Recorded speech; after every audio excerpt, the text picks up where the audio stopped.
Hello everyone, my name is Seth, and today I'll be presenting my strategic plan on Anheuser-Busch InBev. So let's get into it. Before we start this presentation, I want to go over a brief outline of the presentation itself.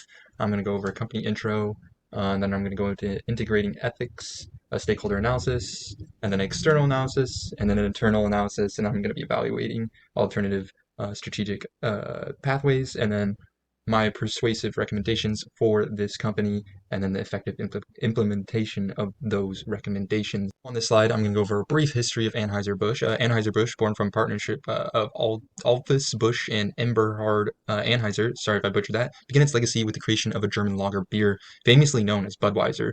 Busch, renowned for his innovative spirit, introducing groundbreaking technologies such as pasteurization, refrigeration, and widespread bottling, laying the foundation for the company's success. Their ascent from a local brand to a national powerhouse was propelled by a sophisticated marketing system, adeptly employing giveaways to introduce their products to new consumers. Even during the Prohibition era, Anheuser-Busch thrived, birthing new products like malt vinegar and ice cream, showcasing their adaptability in challenging times. In 1936, the company embraced metal cans for beer packaging, a move that revolutionized the industry and proved immensely successful. However, in 2008, the reign faced a dramatic turn as InBev orchestrated a hostile takeover, birthing Anheuser-Busch InBev, a new era marked by diversification and expansion into new realms, from aluminum recycling to real estate management, processing, and printing. Anheuser-Busch InBev diversified its portfolio, leveraging its core competencies to explore new industries and opportunities. Today, the legacy of innovation continues to drive Anheuser-Busch InBev forward as they continually explore novel applications of their expertise across diverse integrating ethics and sustainability issues is important for Anheuser-Busch. So we're going to be looking at planet, people, profit, and purpose. For planet, Anheuser-Busch's sustainability initiatives prioritize investing in nature and ecosystems, as well as emphasizing crop diversity and regenerative farming. However, with how big of a company they are, there is definitely room for improvement, notably in reducing emissions overall, improving their water management, and promoting recycling. Sorry, and for people, Anheuser-Busch's dedication to local sourcing as well as community support, and has initiatives like a native beer project in Colombia and the reinstatement program in South Africa. They have a lot of investments in local recycling supply chains, but don't seem to use that to promote recycling. And they also have efforts to improve water accessibility in India. All these kind of showcase their commitment to positively impacting communities. Profits, despite modest industry growth predictions, Anheuser-Busch should diversify product offerings, because I think this could enhance efficiency and help invest in marketing to adapt changing consumer preferences, as well as maximize their profitability. For purpose, I think for Anheuser-Busch, to keep their purpose-driven approach kind of helps them aim to create a future with more celebrations, which kind of helps align with this vision that they have ongoing at their company. This kind of helps ensure all actions engage stakeholders, and that they remain transparent with their measure of impact. On to a stakeholder analysis, where I'll be going over the customers, employees, shareholders, and suppliers' influence in Anheuser-Busch. Customers are a big influential factor of Anheuser-Busch. It's important for them to recognize the significant impact that customers have on its revenue, and it doesn't seem like in recent years that they had a good hold on this due to the partnership that Bud Light had with a transgender influencer, and how that doesn't really align with Bud Light's target customers. And that kind of just really highlights the importance of aligning values with customer preferences to kind of maintain their loyalty and trust. Employees are another crucial part to the company's success. In Anheuser-Busch, there are rooms for improvement in satisfaction levels of employees. They have a pretty low satisfaction rate at the company. So initiatives to enhance transparency, benefits, and alignment, and making sure that the company hires employees that align with the company's values, can help like increase employee engagement and productivity. For shareholders are a big part. They hold a considerable amount of influence in Anheuser-Busch, and they definitely should prioritize transparent communication with shareholders, as well as aligning interests with the shareholders, and any ongoing engagement to drive long-term value and strategic direction. Suppliers are also an important factor. Anheuser-Busch's should integrate across the supply chain, to emphasize the importance of strong supplier partnership, as well as enhancing collaboration, transparency, and investment in development programs. This kind that can all foster a sustainable and resilient supply chain ecosystem, helping them out in the long run. Moving on, external analysis. It's important understanding Anheuser-Busch's industry focus as well as their opportunities. Anheuser-Busch primarily operates in the breweries industry, defined by the IBIS World Industry Report as producing alcoholic beverages made from malted barley and hops, such as beer, malt, liquor, and non-alcoholic beer. Looking at the general environment for breweries in the U.S., there are many opportunities for industry growth, like the excess tax on beer being lifted in 2022.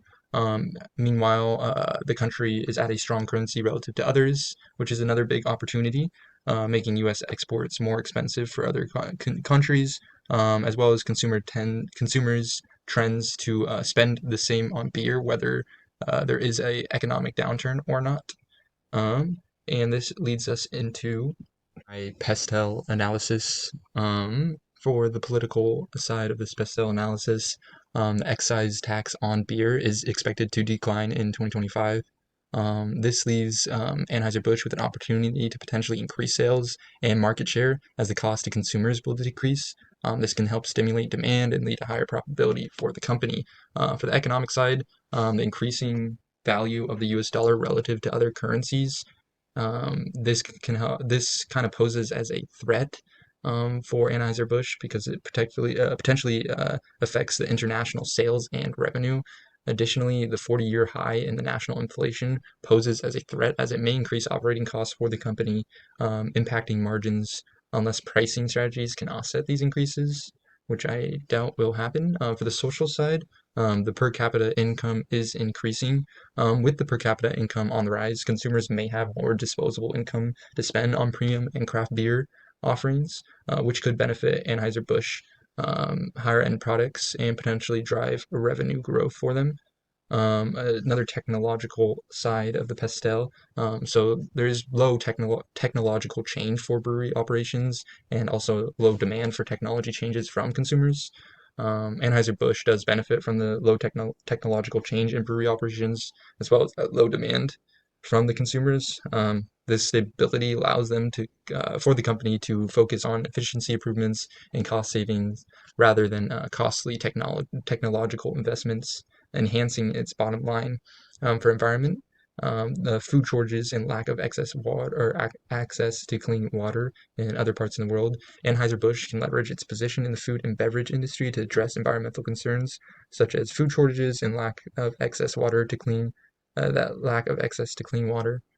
Initiatives to promote sustainability and responsible sourcing can not only enhance the company's reputation but also mitigate risks related to resource scarcity.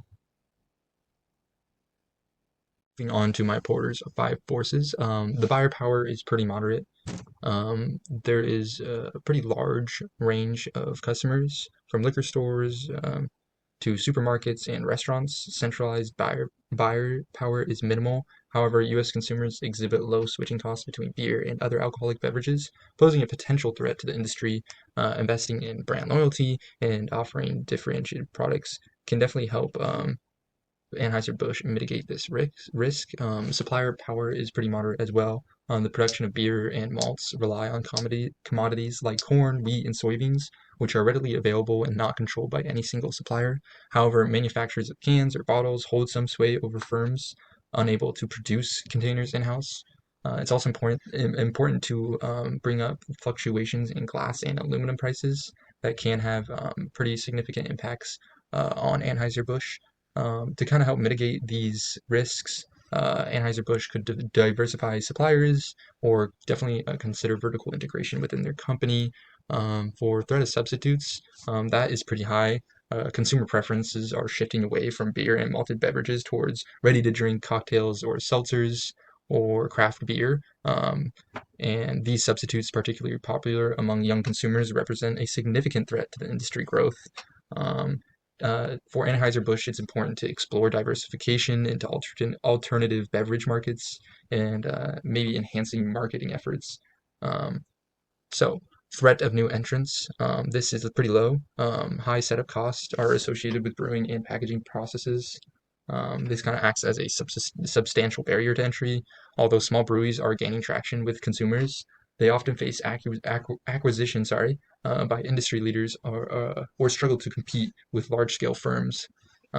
So for Anheuser-Busch, I think leveraging economies of scale and also focusing on innovation can help deter potential new entrants. The competitive rivalry is pretty high as well. The industry is dominated by a few large-scale breweries, which also compete with regional and craft breweries on local levels. The wide array of consumer preferences for beer fuels intense competition, leading to frequent acquisitions and innovations across industries. Um, Anheuser-Busch should definitely strengthen their brand positioning and foster strategic partnerships. I think this would be crucial for maintaining their competitiveness. Moving on. For the internal analysis for Anheuser-Busch, I'm going to be going over their mission statement as well as their operational structure, their overall performance, and then I'm going to compare them to 3 to 4 of their competitors using financial statistics. So for their mission statement, they say at Anheuser-Busch, our mission is clear: to create a future with more cheers. We strive to serve up new ways to meet life's moments, dream big to move our industry forward, and make a meaningful impact in the world. For their operational structure, Anheuser-Busch employs a matrix structure, aligning small business units and subsidiaries with geographical regions to help enhance their competitiveness in the industry, as well as their cost efficiency. This approach blends mechanistic, centralized frameworks for production with organic structures for functions like marketing and strategy, centralized decision-making, facilitates efficient communication, while vertical integration leverages economies of scale. For their overall performance in 2023, Anheuser-Busch saw remarkable growth in revenues outside their home markets, driven by brands like Corona, Budweiser, Stella Artois, and Michelob Ultra. Innovation played a key role in category expansion, including non-alcoholic beer and beyond beer portfolios like Brutal Flute and Flying Fish in Africa. Their digital ecosystems, bees, experienced significant growth, reaching 40 billion in gross merchandising value with 3.7 million monthly active users. Customer satisfaction also rose with a net promoter score of plus 60. DTC brands like Z Delivery and Tata recorded 69 million orders, totaling over 550 million in revenue. So moving on to these financial statistics, just giving you a moment to look over them real quick. So for the debt to equity ratio, Anheuser-Busch maintains a moderate debt to equity ratio of 0.8, indicating a balanced mix of debt and equity financing. Molson Coors Beverage and the Boston Beer exhibit lower ratios of 0.4, suggesting a conservative approach with greater reliance on equity financing. In contrast, Constellation brand holds a high ratio of 1.1, implying a more aggressive use of debt for financing. So return on equity, Anheuser-Busch and Constellation brands show a robust returns on equity of 11.7% and 16%, respectively, indicating efficient profit generation from shareholders' equity. While Molson Coors Beverages demonstrates a lower ROE at 8.11%. Return on assets, Anheuser-Busch and Constellation brands demonstrate stronger asset utilization with ROA figures of 3.2% and 6.27% respectively. Net profit margin, Constellation brands leads with a stronger net profit margin of 16.3%, followed by Anheuser-Busch at 8.9%. Inventory turnover ratio, the Boston Beer leads with a notably higher inventory turnover ratio of 7.34, indicating exponentially efficient inventory management. While in contrast, Anheuser-Busch trails with a lower ratio of 1.20, indicating a slower turnover of inventory. Overall, Anheuser-Busch seems to be performing well in terms of profitability and efficiency with moderate leverage. However, its inventory turnover ratio suggests potential room for improvement in inventory management compared to some competitors like the Boston Beer. Moving on. Evaluating alternatives. While Anheuser-Busch holds a dominant position in the U.S. beer market with a vast portfolio of popular brands, it faces a significant challenges that demand attention. The company's aggressive acquisition strategy has resulted in substantial debt accumulation, as we saw in the last slide, potentially constraining its operational flexibility. Its delayed entry into the craft beer segment has caused it to miss out on evolving consumer preferences for higher quality and more diverse offerings. Anheuser-Busch has encountered negative consumer perceptions stemming from shifts in cultural values and preferences. To address these issues effectively, the company must prioritize two key factors. Firstly, it needs to adapt to the growing consumer demand for craft beer by either expanding its craft beer offerings or acquiring established craft breweries. Secondly, it must carefully assess and align its brand values with evolving consumer expectations to ensure brand loyalty and transparency. By addressing these challenges head on, Anheuser-Busch can enhance its competitiveness in the market and better meet the changing needs to the consumer base and hold that top spot in the industry. Going over my SWOT analysis for Anheuser-Busch's strengths, they have a vast global presence spanning over 50 countries, bolstered by a strong brand portfolio including Budweiser, Stella Artois, Corona, and Beck's. They leverage economies of scale, as well as they achieve cost efficiencies in production and distribution. Despite its size, Anheuser-Busch remains innovative, adapting to changing consumer preferences. Its extensive distribution network ensures widespread accessibility, facilitating market penetration. Some of the weaknesses is Anheuser-Busch faces significant challenges, including high debt levels from aggressive acquisitions, reliance on the beer market's fluctuations, brand perception issues, environmental impact concerns, and navigating complex regulations. Addressing these challenges is definitely essential for Anheuser-Busch's sustainable growth, and maintaining consumer trust. Some of the opportunities, Anheuser-Busch definitely has growth opportunities in emerging markets and non-alcoholic beverages. It could happen to craft beer market through acquisitions or partnerships. Investing in sustainability and digital marketing can also enhance its reputation and reach. Some of the threats that I see Anheuser-Busch faces significant challenges with intense competition, regulatory changes, health trends impacting alcohol consumption, supply chain disruptions. Addressing these definitely requires strategic agility and adaptability on Anheuser-Busch's side. Moving on to effective implementation of these three strategic recommendations, one of them being the consumer assessments and research, second being craft beer brand acquisition, and the third one being environmental sustainability initiatives. So for the first one, I think it's important for Anheuser-Busch to establish a dedicated research team to conduct ongoing consumer assessments for all acquired brands, to invest in advanced market research tools and analytics to gather comprehensive data on consumer preferences, behaviors, and trends. Develop a standardized process for analyzing research findings and translating them into actionable strategies for each brand. This will implement within the first 6 months with ongoing assessments conducted quarterly. The stakeholders' buy-in is present research findings and case studies demonstrating the correlation between consumer insights and market success. This highlights the potential for increased revenue and market share through targeted brand strategies. For the assessment side, measuring the brand performance metrics such as sales, market share, and brand perception before and after implementing tailored strategies. Also, as well as conducting regular consumer surveys and focus groups to gauge consumer sentiment and satisfaction. For a backup plan, maybe adjust the strategies based on real-time feedback and market dynamics. Allocate additional resources to brands that show slower growth despite tailored strategies. For my second strategy, for craft beer acquisition, Anheuser-Busch could identify potential craft beer brands with strong market appeal and growth potential, negotiate an acquisition or maybe a potential partnership with selected brands to integrate them into Anheuser-Busch's portfolio. Provide resources to support and maintain the unique identity and quality of acquired craft beer brands. And target at least 2 acquisitions within the next year with ongoing evaluation for further opportunities. For the stakeholders' buy-in, it's important to emphasize the growing market demand for craft beer and potential for revenue diversification, as well as highlighting the successful case studies of craft beer acquisitions in the industry.